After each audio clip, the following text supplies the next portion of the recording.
Bueno, pues de nuevo por aquí vamos a hacer otra serie de capítulos.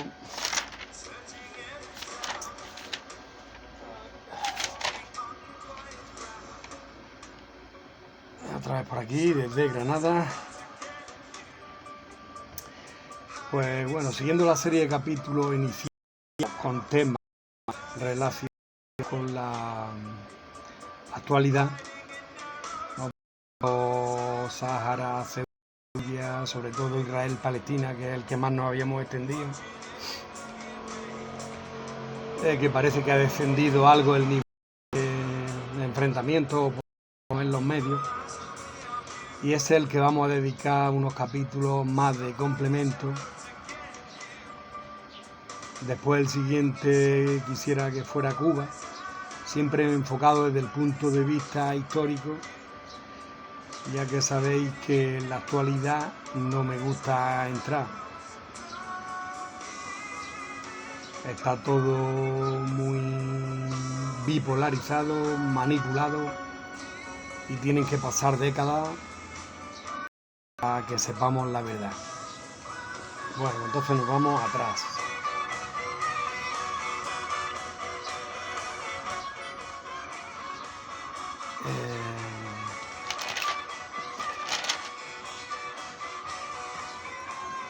Bueno, como había dicho,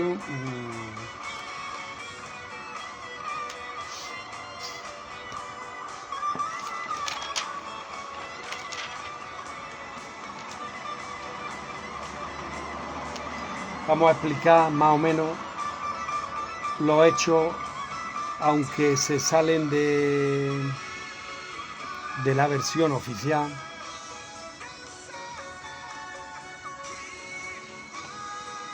Pero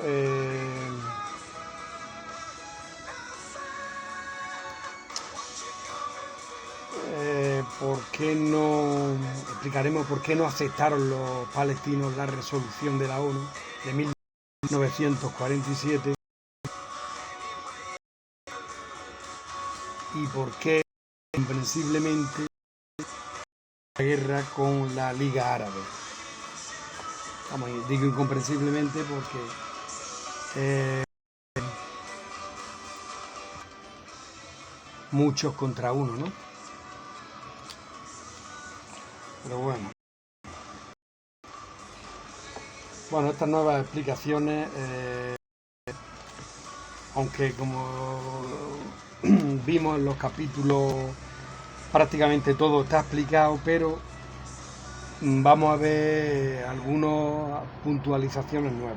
Bueno, el ministro de Exteriores británico Arthur Balfour en 1917 remite una carta a Lord Rothschild, ¿no? Esto lo dijimos en su momento, el judío más americano, líder de la comunidad judía inglesa, ¿no? Esta es la llamada Declaración Balfour, que anunciaba el deseo británico de la creación de un Estado judío en Palestina, ¿no? Ahora mismo estoy en la Primera Guerra Mundial, porque ahí es donde está todo.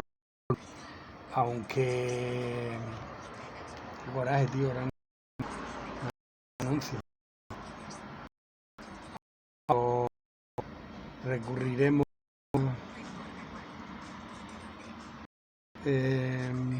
a tiempo atrás, pero realmente el conflicto como tal data de la descomposición del Imperio Otomano de la Primera Guerra Mundial. Bueno, entonces, como digo, este Arthur Balfour escribe una carta a los Rothschild, el judío más rico americano, el deseo británico de la creación de un Estado judío en Palestina.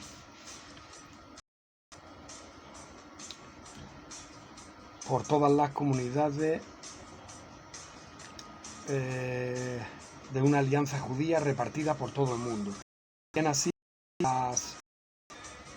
también que los influyentes judíos americanos hacen el esfuerzo bélico de Estados Unidos, que acababa de entrar en la guerra, ¿no? Que Estados Unidos entra en el 17, justo cuando se retira Rusia por la revolución bolchevique.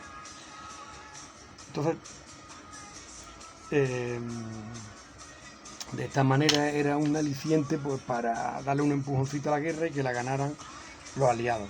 También querían que los judíos residentes en Palestina actuasen como una quinta columna, ¿no?, dentro del Imperio Otomano, ¿no?, que desde el siglo XVI llevaban siendo el territorio de Palestina del Imperio Otomano, para descomponerlo, ya que este era aliado alemán. Solo 2 años antes, ¿no?, en el 1915, los británicos también habían negociado con el alto comisario egipcio Henry McMahon.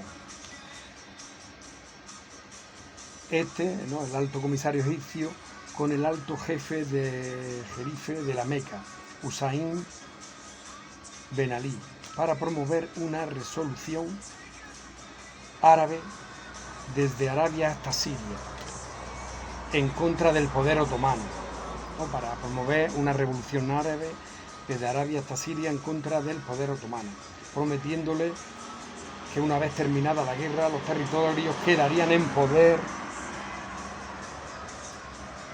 de Ben Ali de Arabia. ¿No? Esto ya en su capítulo, que creo que en el 170 dije que por parte británica estaba Lawrence de Arabia, ¿no? Entonces hemos visto que los británicos habían prometido el mismo territorio tanto a judíos como a árabes. Por otro lado, en mitad de estas dos negociaciones, los británicos y franceses van a llegar al acuerdo que hicieron efectivo al finalizar la guerra en 1918. Pacto secreto Sykes-Picot, ¿no?, que es el nombre de los firmantes, que también habíamos hablado, que se apoderarían de todo Oriente Medio. Las actuales Siria y el Líbano pasan a ser esferas de influencia de Francia, por eso son esas líneas rectas, ¿no?, las fronteras.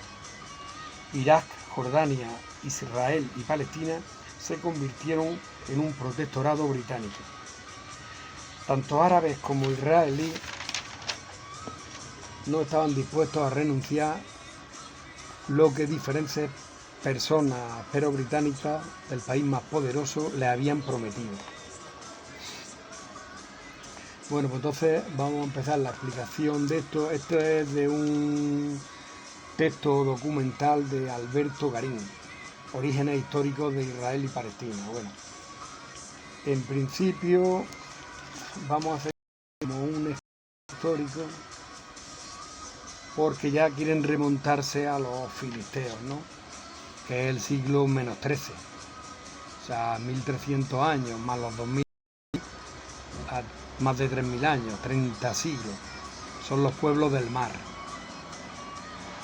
Luego, en el -1,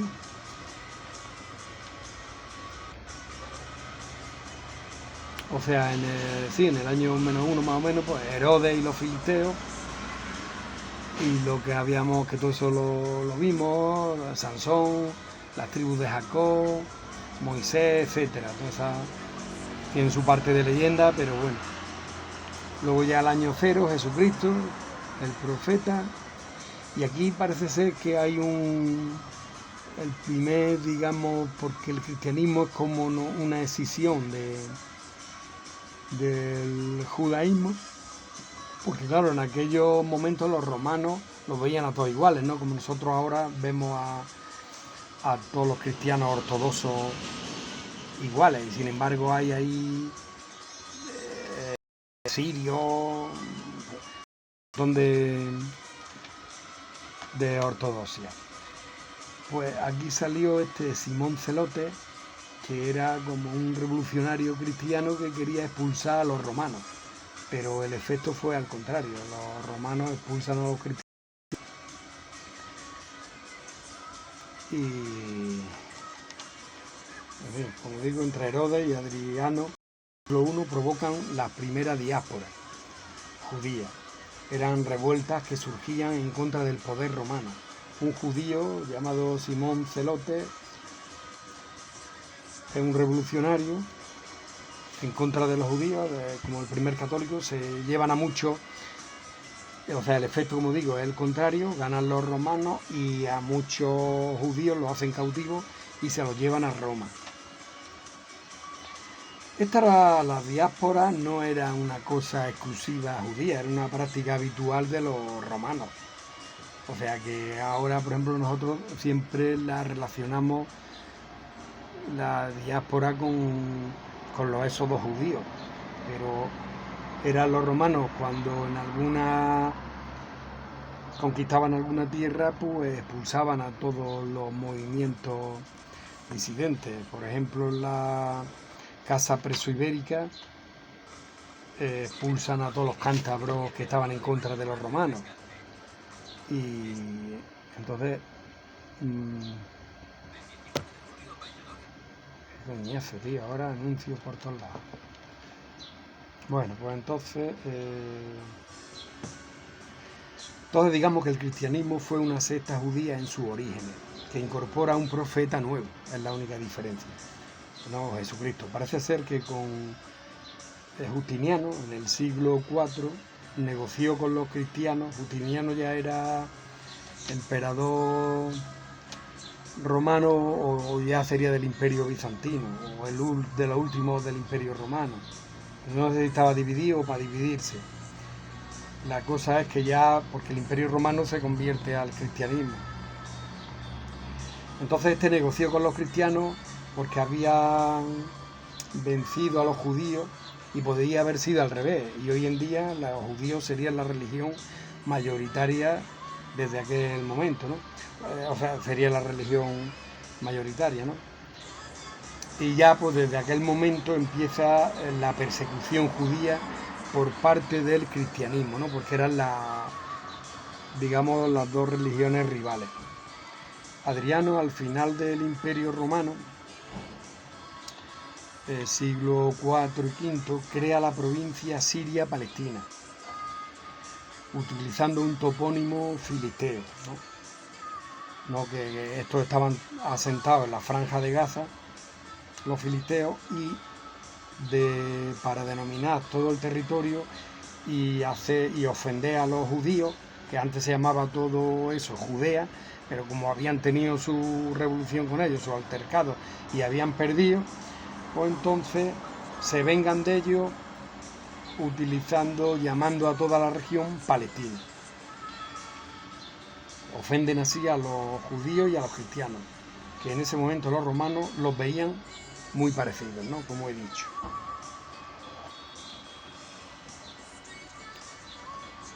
Y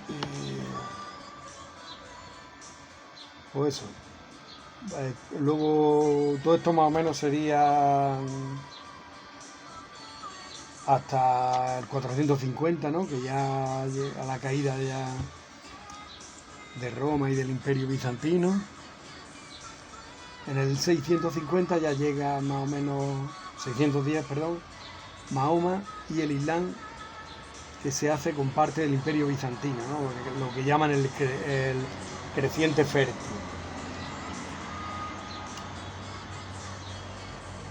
Entonces, 2 siglos más tarde, como digo, cuando empiezan a llegar árabes ya de Mahoma, que al principio, ¿no?, a Palestina, porque ya, como hemos dicho, desde los romanos, todo ese territorio se llama Palestina. Y entonces ya en el 634 al 638 empiezan a llegar ya árabes, musulmanes, islámicos, que al principio son bien recibidos por los judíos, porque piensan que le pueden ayudar en contra de los cristianos, por lo que están siendo, no, por los que están siendo oprimidos, ya que los cristianos ven a los judíos como la principal religión rival. Entonces,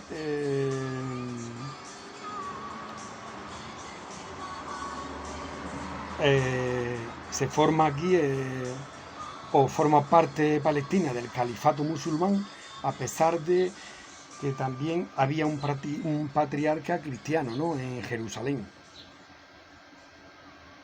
aunque se va imponiendo el mundo musulmán, ya que el que no lo es tiene que pagar un impuesto especial. Entonces, pues se hacen musulmanes muchos.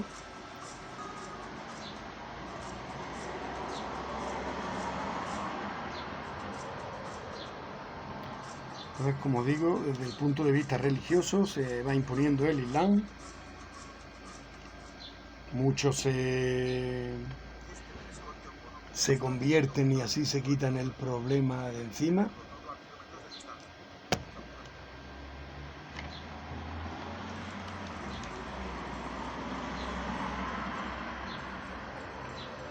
En fin, es una arabización de un territorio que siglos antes había sido de cultura griega. Entonces, después de esta arabización,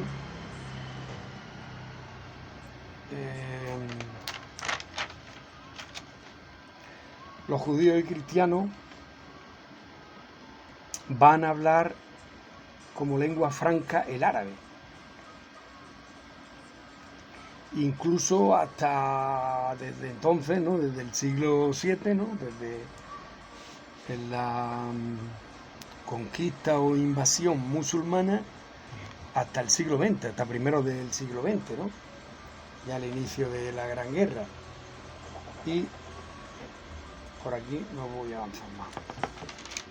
Entonces, pues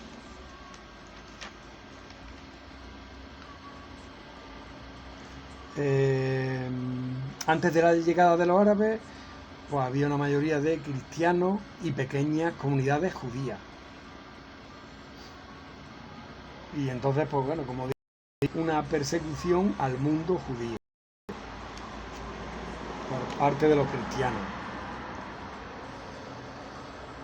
Luego, sobre el 1200, se recrudecen las cruzadas otra vez con los reyes franceses y Salahadín, que luego gana que es muy curioso. Ay, me cago en todo.